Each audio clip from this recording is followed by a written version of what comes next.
My name is Fonda Wells. I'm 34 years old and I do math for a living. 8 days before my wedding, my dad called me on my lunch break and canceled every dollar he had promised for it. 40,000 pledged in front of the whole family. So he could fund my brother's new business instead. He didn't apologize. He said, "Figure it out. You're the responsible one," and hung up while I was still holding my sandwich. I didn't beg. I didn't post about it. I made exactly the moves you'd expect from a woman who balances books for a living, and then I made one phone call that changed the shape of that entire week. What that call set in motion ended with my father standing in an apple orchard under 100 strings of light, holding a check nobody wanted, begging me not to walk away. By then, I already had. Welcome back to Hidden Family Revenge. This channel tells family drama stories about women who quietly stop carrying what was never theirs to carry, and what happens to the people who assumed they always would. If you've ever been handed the bill and called lucky, this story is yours too. Drop a comment below and be sure to subscribe. To see how a father cancels his daughter's wedding with the calm of a man rescheduling a dentist appointment, you have to see the sign first. Camden Mills, Ohio. Population small enough that the diner knows your order.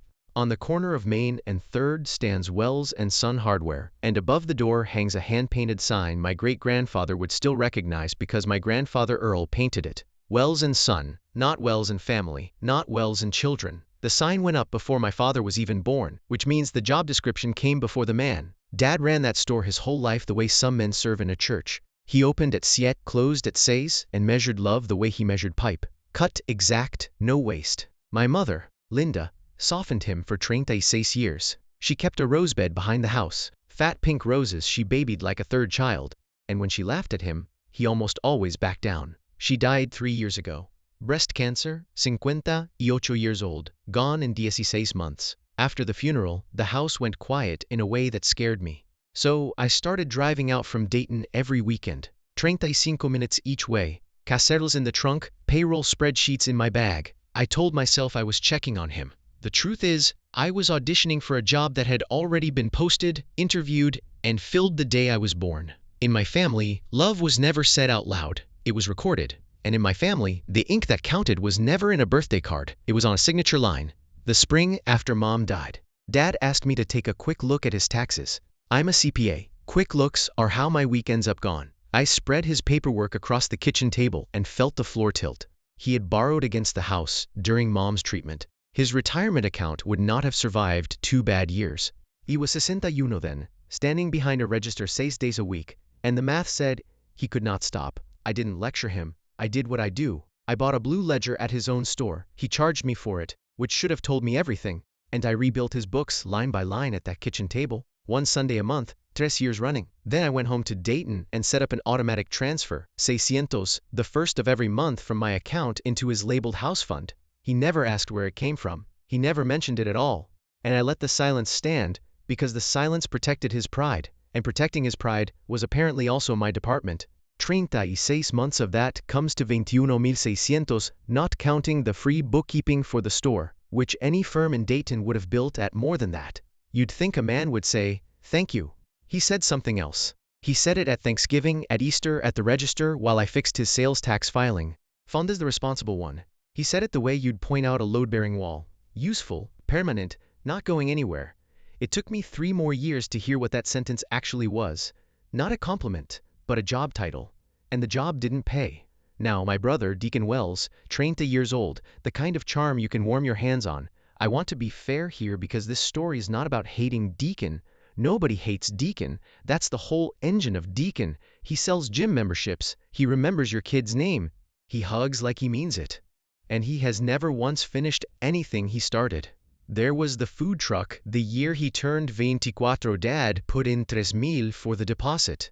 And the truck sold exactly 1 summer of tacos before Deacon discovered the margins were a scam. There was the online supplement store. 4,000 of Dad's dollars dissolved in 8 months. Each time the family filed it under tuition. The boy's learning his legs, Dad would say. And the ledger in my head. Because there is always a ledger in my head. That's the defect I bring to this story. quietly noted that I had paid for my own actual tuition. Loans in my name, waitressing shifts, a scholarship I renewed like my life depended on it, because it did.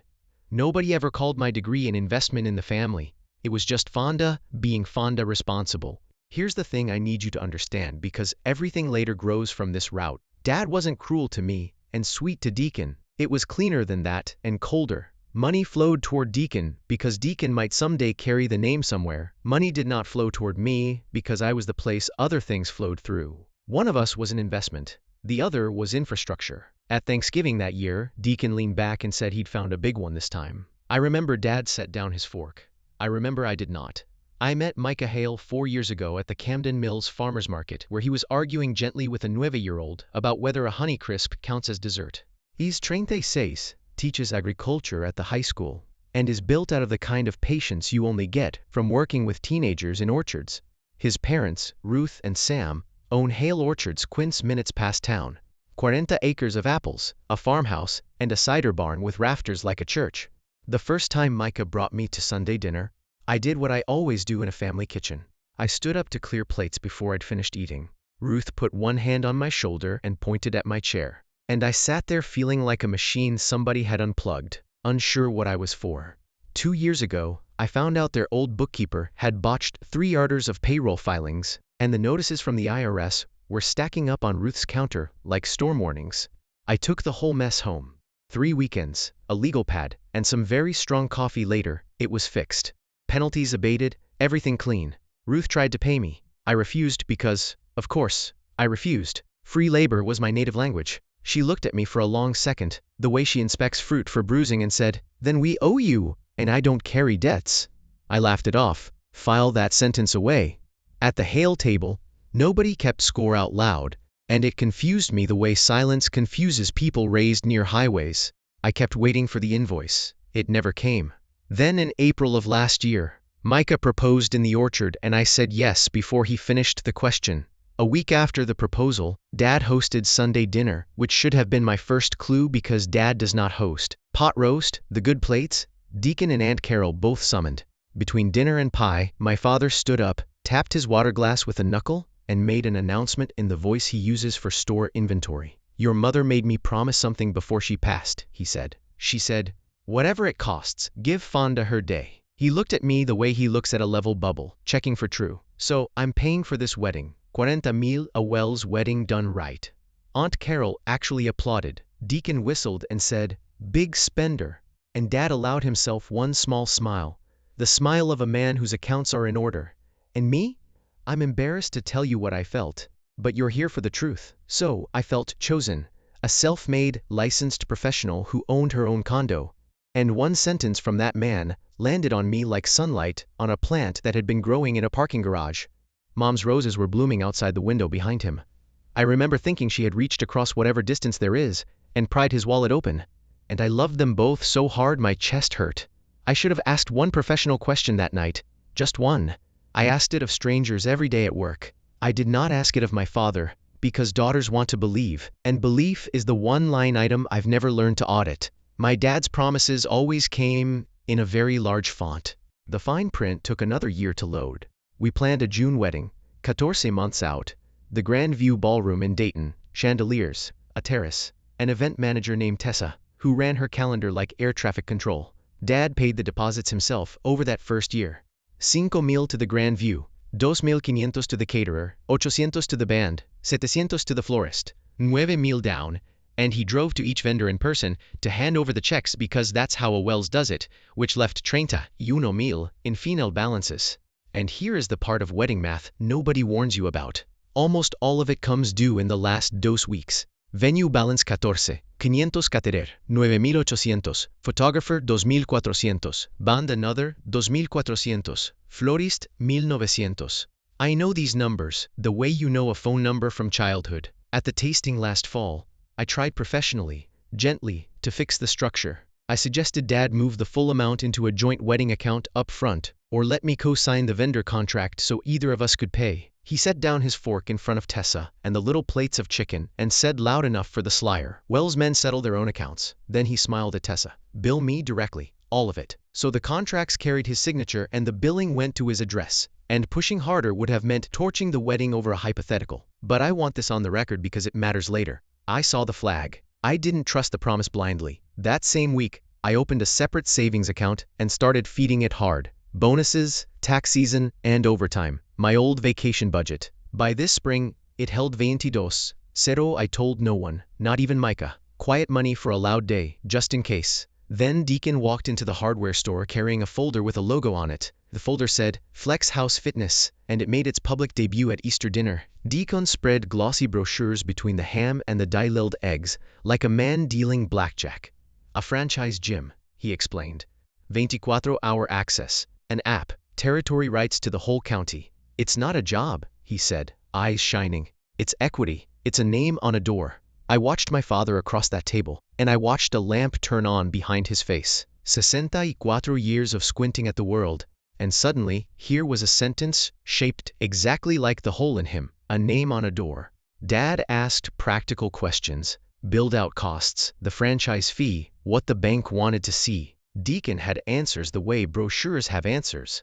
Then Dad asked the question that should have made me put down my dinner roll. How much, he said slowly, to put the well's name on the door. Deacon grinned and said they could talk after pie. They talked after pie. I was in the kitchen scrubbing the roasting pan, my assigned seat historically, and through the door I caught pieces, territory, lease, and one term that doesn't belong in a family kitchen, liquidity. When a 64-year-old hardware man starts using the word liquidity, somebody nearby has been rehearsing him. I dried my hands and told myself what worried women tell themselves. The wedding money was safe because he had promised it in front of everyone, and my father had never once broken his word in public. Then I stood in the pantry doorway and opened my banking app and looked at my quiet 22 cero and did not entirely know why. My hands knew before I did. Hands usually do. Through the spring, my father began to evaporate. He missed the suit fitting in April. Store is busy. He skipped the final venue walkthrough in May. The one where Tessa walks you down the aisle path, and you cry a little in an empty ballroom. I did that walk with Micah and my phone texting Dad photos.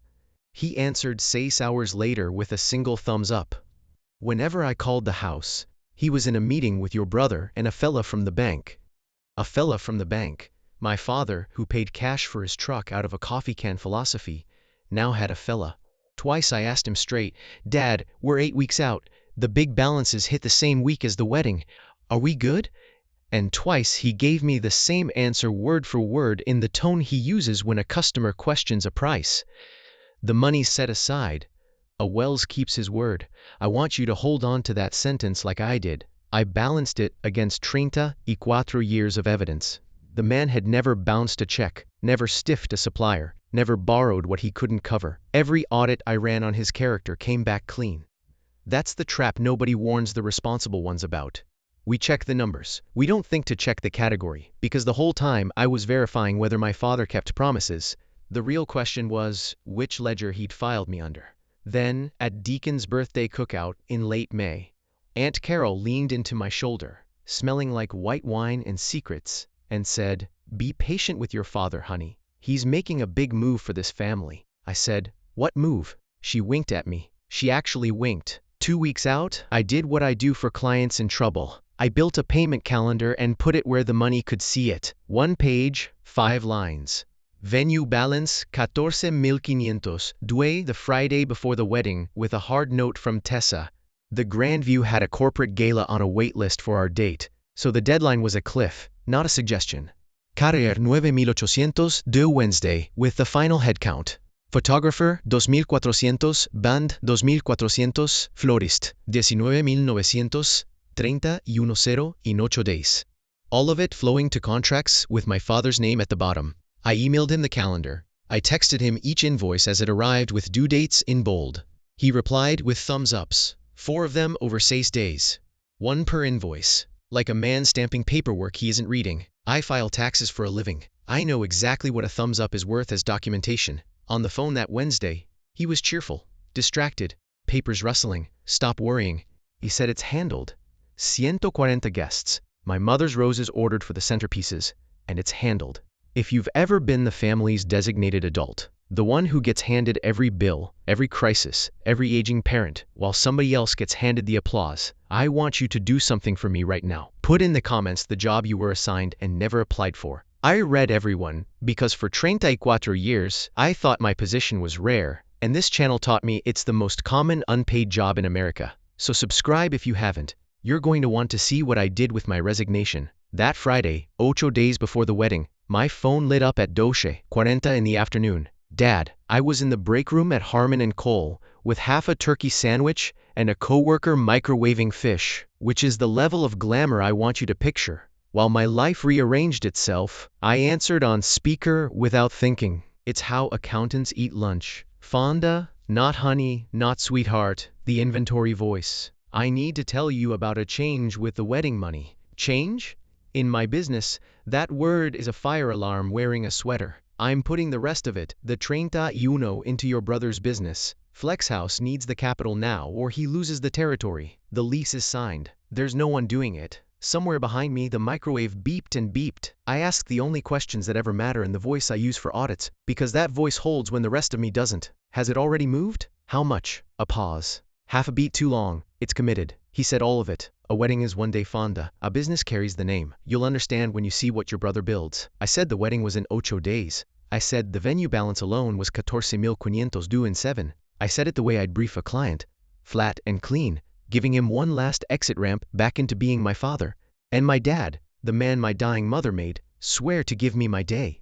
Exhaled the sigh he saves for customers who want a discount, and said the sentence I will hear for the rest of my life. Figure it out. You're the responsible one. Then he hung up. The coworker with the fish stood frozen by the microwave, fork in the air, mouthing, "Oh my God." I looked down at the sandwich in my hand. Grief could wait. Invoices don't. I threw out the sandwich, walked to my desk, and opened a spreadsheet. Here is what the next 3 hours look like, because revenge stories love to skip the part where the woman sits alone with a calculator, and that part is the story.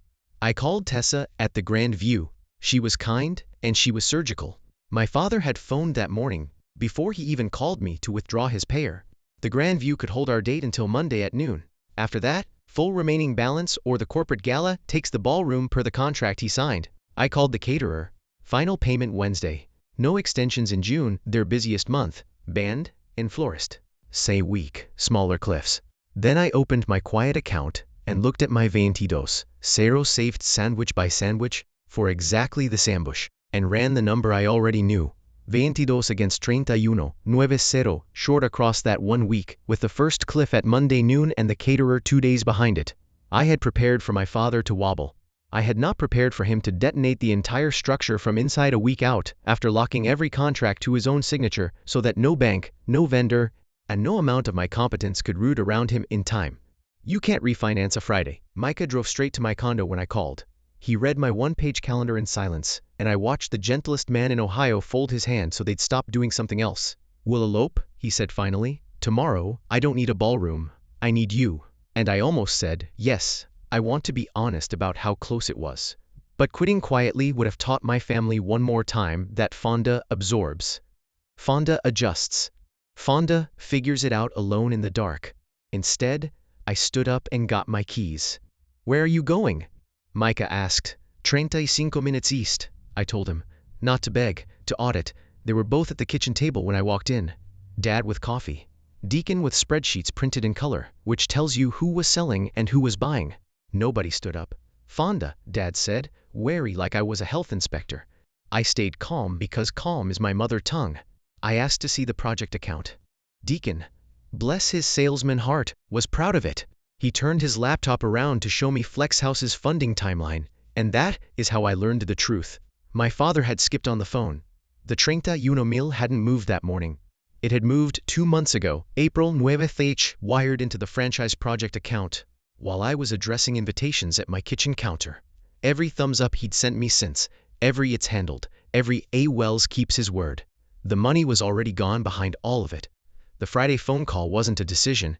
It was a disclosure timed for the exact week when every deadline had already locked, and no responsible person could unwind it.